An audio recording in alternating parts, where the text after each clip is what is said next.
दोस्तों बीबी फातिमा कोई और नहीं बल्कि अल्लाह ताला के महबूब नबी हुजूर सल्लल्लाहु अलैहि वसल्लम की बेटी थी। इनकी माँ का नाम हजरत खदीजा था जो हुजूर सल्लल्लाहु अलैहि वसल्लम की पहली बीवी थी। बीवी फातिमा को जन्नत की औरतों का सरदार कहा जाता है और ये सबसे पहली औरत होंगी जो जन्नत में अपने कदम रखेंगी। दोस्तों बीबी फातिमा के पर्दे के किस्से आपको क्या ही बताऊं। गैर महराम यानी गैर मर्दों से इनके पर्दे का आलम ये था कि उन्हें किसी ने एक झलक देखा तक नहीं था। बीबी फातिमा का निकाह हुजूर सल्लल्लाहु अलैहि वसल्लम के चाचा जात बेटे हजरत अली रजी अल्लाह ताला अन्हु से हुआ था। दोस्तों हर दिन की तरह एक और दिन आया जिस दिन सुबह सुबह फजर के वक्त हजरत फातिमा रोते हुए चक्की पीसने की तैयारी में लग गए। एक तरफ कपड़े धोने को रख दिए और एक तरफ पानी खोलने को रख दिया। इतने में हजरत अली घर में आ पहुंचे। उन्होंने घर की अजीबोगरीब हालत देखी। उन्होंने देखा कि सुबह के वक्त फातिमा रो रही हैं, आंखों से आंसू जारी हैं और हजरत अली देखते हैं एक तरफ चक्की पीसने लगी हुई है, दूसरी तरफ पानी उबल रहा और कपड़े धोने रखे हुए हैं। इतना देखकर हजरत अली हैरानी में पड़ जाते हैं क्योंकि आज तक उन्होंने ऐसा नहीं देखा कि फातिमा रो रही हो और काम कर रही हो। हजरत अली घबरा कर अपनी बीवी फातिमा से पूछते हैं कि क्या मामला है कि तुम रो रही हो और सारी चीजें तैयार कर रही हो। इन सवालों पर हजरत फातिमा बिल्कुल खामोश रहती है, कोई भी जवाब नहीं देती। हजरत अली जैसे जैसे सवाल करते जाते वैसे वैसे बीवी फातिमा का रोना बढ़ता जाता। हजरत अली आखिर में मजबूर होकर उन्हें खुदा का वास्ता दे बैठते हैं और कहते हैं कि बताओ आखिर बात क्या है। इस पर हजरत फातिमा कहती हैं रात में मैंने एक ख्वाब देखा और उस ख्वाब में मैंने सरकारे दो आलम अपने बाबा हुजूर मोहम्मद सल्लल्लाहु अलैहि वसल्लम को देखा। मैंने देखा कि वो किसी चीज को तलाश कर रहे हैं। फातिमा ने कहा कि मैंने उनसे पूछा कि ए मेरे अब्बा जान आप कौन सी चीज तलाश कर रहे हैं, आप क्या ढूंढ रहे हैं। तो मेरे अब्बा जान ने कहा कि बेटी मैं तुझे ही तलाश कर रहा हूँ, मैं तुझे ही ढूंढ रहा हूँ। रिवायत में है कि हजरत फातिमा ये ख्वाब बताती हैं और उसके बाद बड़े ही तकलीफ से अपने शौहर अली से कहती हैं कि अली आज ये मेरा आखिरी दिन है। मेरे नबी मेरे वालिद ने मुझे बता दिया बस अब कुछ ही देर में मैं अपने रब को प्यारी होने वाली हूँ। ये सुनना ही था कि हजरत अली भी फूट फूट कर रोने लगे। हजरत अली फातिमा से रोते हुए पूछते हैं कि ए फातिमा अभी तेरे वालिद सरकारे दो आलम को दुनिया से पर्दा फरमाए 6 महीने भी नहीं गुजरे और अभी उनका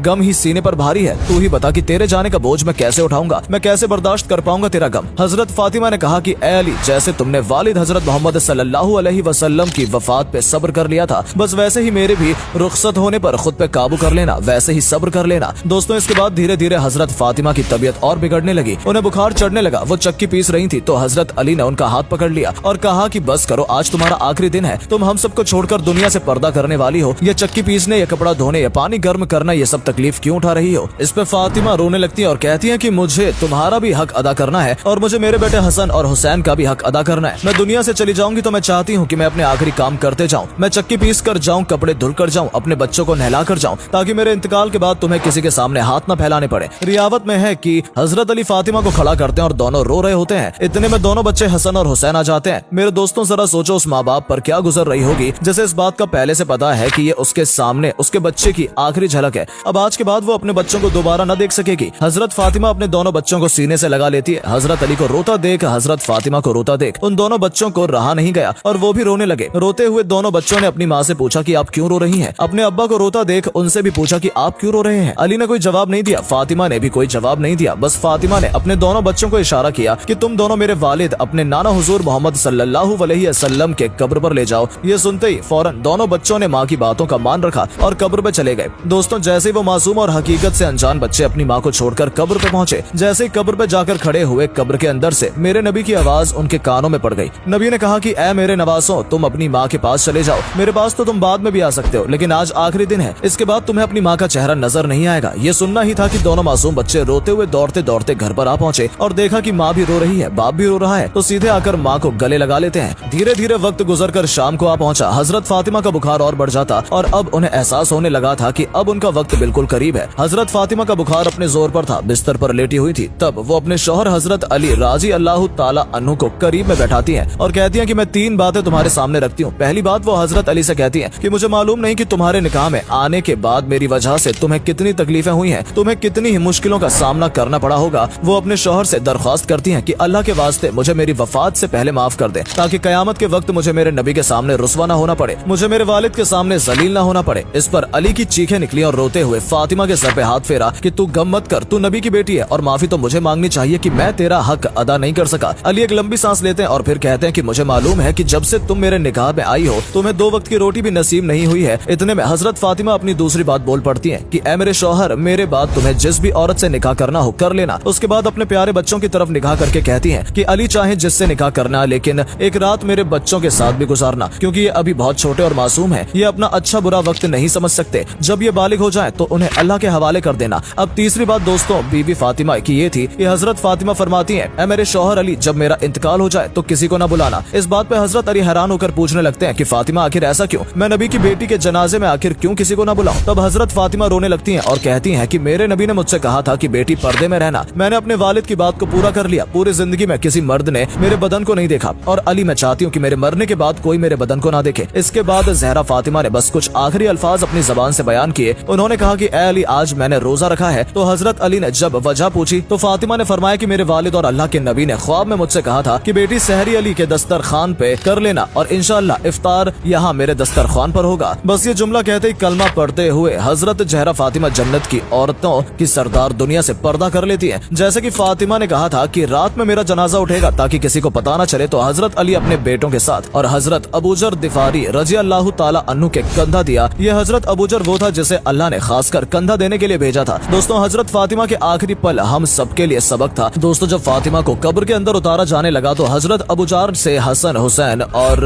अली की तलब देखी नहीं गई और वो कब्र से बोल बैठे कि ए कब्र, तुझे पता है तेरे अंदर कौन जा रहा है? रसूलुल्लाह की बेटी, अली की बीवी और हसनैन की माँ। तो दोस्तों, कब्र से जो आवाज आई वो आपके होश उड़ा देगी। दोस्तों, कब्र ने कहा कि ए अबूजर, मुझे रिश्ते खानदान मत बता, मुझे ये बता कि किसके पास कितना नेक अमल है और किसके पास कितने बुरे अमल हैं। दोस्तों, अल्लाह की कसम, ये जुमला फातिमा जहरा के लिए नहीं बल्कि हमें समझाने के लिए था ताकि हम अल्लाह की तरफ मुड़ जाएं और खौफ खाए मौत से, नेक अमल की तरफ भागें। आज की लड़कियों से पर्दे का बोलो तो कहती हैं कि नियत अच्छी होनी चाहिए। जहाँ तक मुझे लगता है आज की किसी बहन, किसी औरत की नियत हजरत फातिमा जहरा से साफ नहीं होगी, पर पर्दे का हक उन्हें भी था। तो आपसे गुजारिश है, आप सब अल्लाह की इबादत में वक्त दे, बेशक दुनिया के लिए जिए पर इस्लाम को समझें, नमाज कायम करें ताकि आखिरत में आने वाले आवाज से महफूज रह सके।